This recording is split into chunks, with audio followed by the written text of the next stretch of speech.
right, so we're on amplitude, which is the next part of graphing a trig function. So I'm going to give you a standard form of a trig function. So we've talked about standard forms of other functions, but here's what this is going to look like. It's going to be a sine b, parentheses, x plus or minus c plus or minus d. Now, there's a lot of stuff happening right there. Okay, so I'm going to highlight the things that are going to be different on all of our graphs. A, B, C, D, that's what we're looking for on this. So my normal function is going to be y equals sine x. That means A is 1, B is 1, C is 0. There's nothing inside my parentheses, and D is also 0. Okay, so if I was to write this out, I'm going to go ahead and do it this time.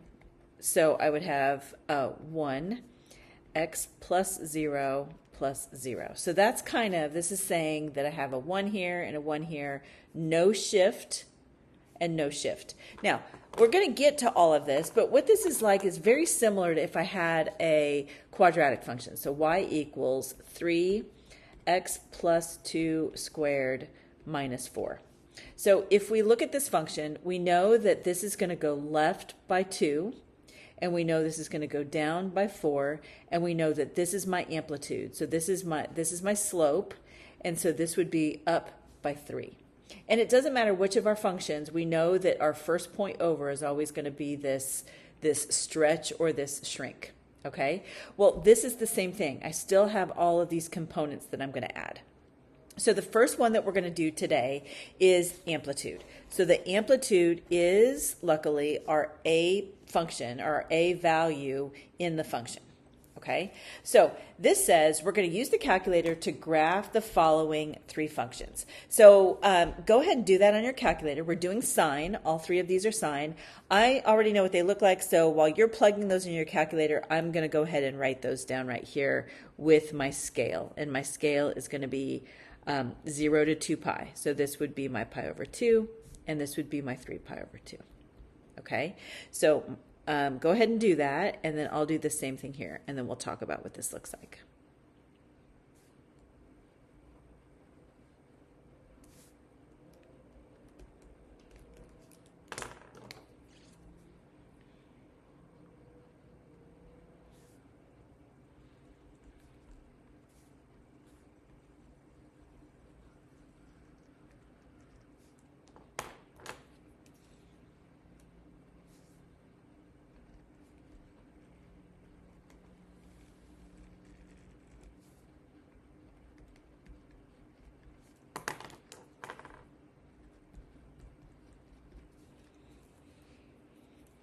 Okay, so hopefully your graph looks like mine.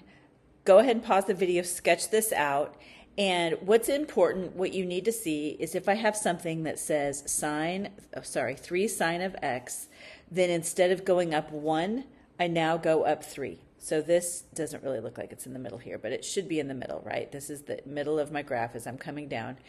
And so when I have 3 sine x, this is my amplitude. And this says instead of going up 1, like I do on my normal function, so my normal function is just sine x, there's this implied 1 that's in front, and that's why this value here is only 1. Okay, this is my amplitude of 3.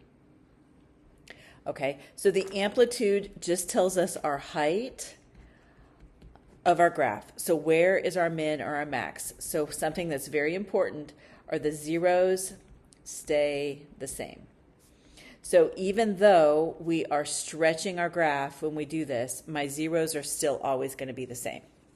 Okay, so I'm going to write our standard form down again. So y equals a sine b, x plus or minus c plus or minus d. So this is my standard form. So the a component of this that we're going to talk about today is the amplitude.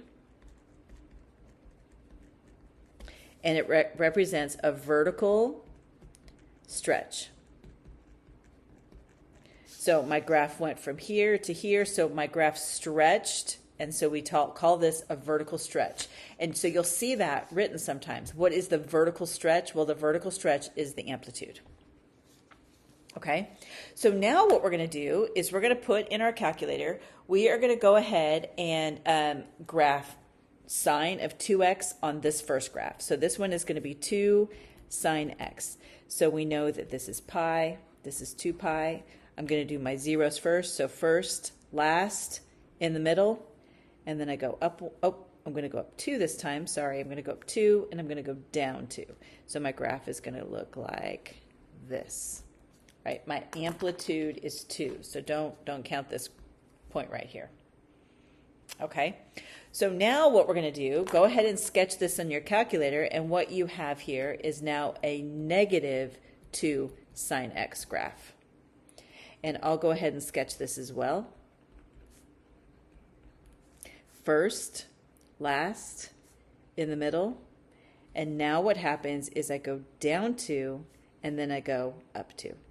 Now, if you remember, if I had something like x squared, and I converted this to negative x squared, we said this is going up and this is going down. So instead of going up first on my sine graph when it's negative, I'm going to go down and then I'm going to go up, and I'm still going to end here. Okay, so you'll see that my values, my zeros are still the same. What this negative value means is that I go down first. So my values are still halfway in between, right? At pi over 2, I still have my max here. I still have a min here. So my extremes are still happening at those halfway points. Okay, so what does this mean? I'm going to write this again. Y equals A sine B, x plus or minus C plus or minus D. When the A value is a negative number, the graph flips, and the official word for flips is reflects, but reflects means flips across the x-axis. And so what this means is that for a sine graph, specifically for sine graph, we're going to go down first. It's going to be different on cosine, but on the sine graph, we're going to go down first. Okay? Okay, so we flip it over, and then now it says, without using your calculator, graph this. Well, we see this 3 sines, so now we know that my amplitude is 3. So my start, my finish, halfway in the middle, my value here between this, so another halfway, I'm going to go up 3 this time, and now over here, halfway between, I'm going to go down to 3, and then I'm going to smoothly sketch this graph. So it's going to look like this. Okay, this guy is my negative 3, so I'm going to go down first. So first point, last point, halfway, in between the two, I'm going to go down 3. In between the two, I'm going to go up 3. So this graph is going to look like this. So we see, oof, that's kind of not very good, but we see that the graphs are the same. This just goes down first. That's all that happens. All right, so now what we're going to do is we are going to change this to do 1/2. So this is going to be my 1/2 sine x graph.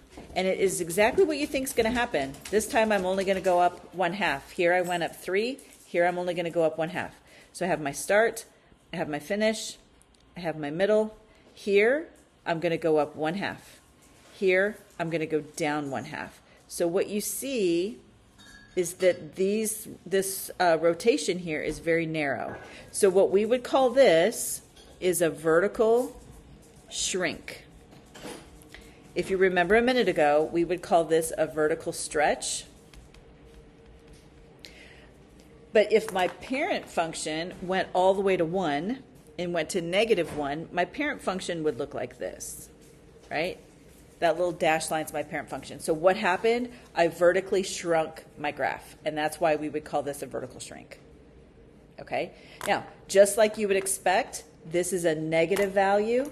So because this is a negative value, here's my start, end, middle, and now I'm going to go down 1/2 and up 1/2. So this graph will look like that.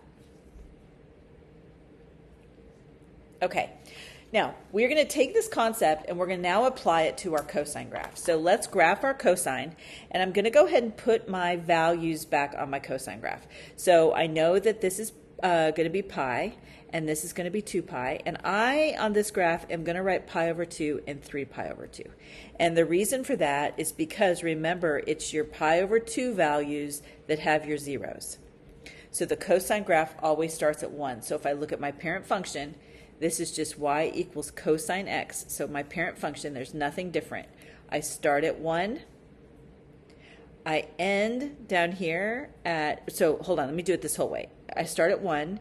My end of my graph here is going to be at 1. In the middle, I'm going to go down to -1, and my zeros happen at pi over 2 and 3 pi over 2. So my longhorn looks like that. Okay, so now what I want to do is I want to graph this graph that is 2 cosine. Well, I know now that my amplitude is 2. So this means I'm going to start up 2.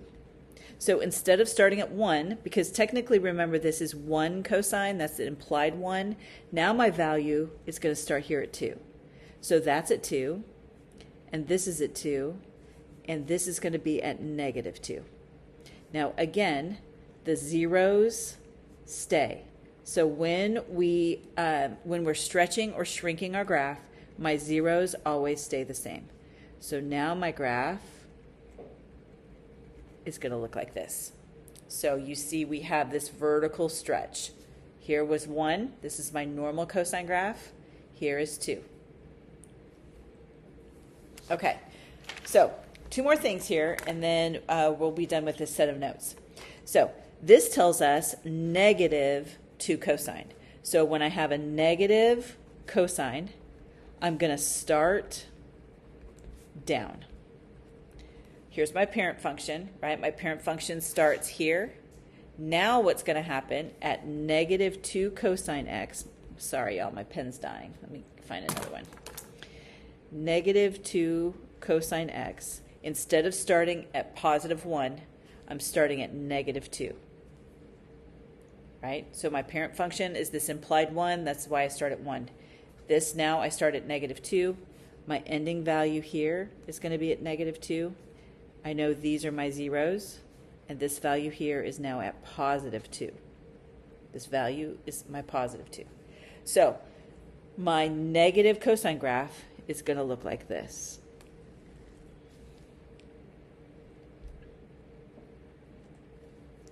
All right, last one. Let's change this. I think this is supposed to be -1/2 cosine x. So go ahead and change that in your notes. We've done a lot of sine, so let's do cosine. So now this is a -1/2. So this is going to be the same thing. This is my amplitude. So I'm going to start at -1/2. This is my start. This is my finish. These are my zeros. This is the middle of my graph. So it's going to look like this. And again, what we have here is a vertical shrink.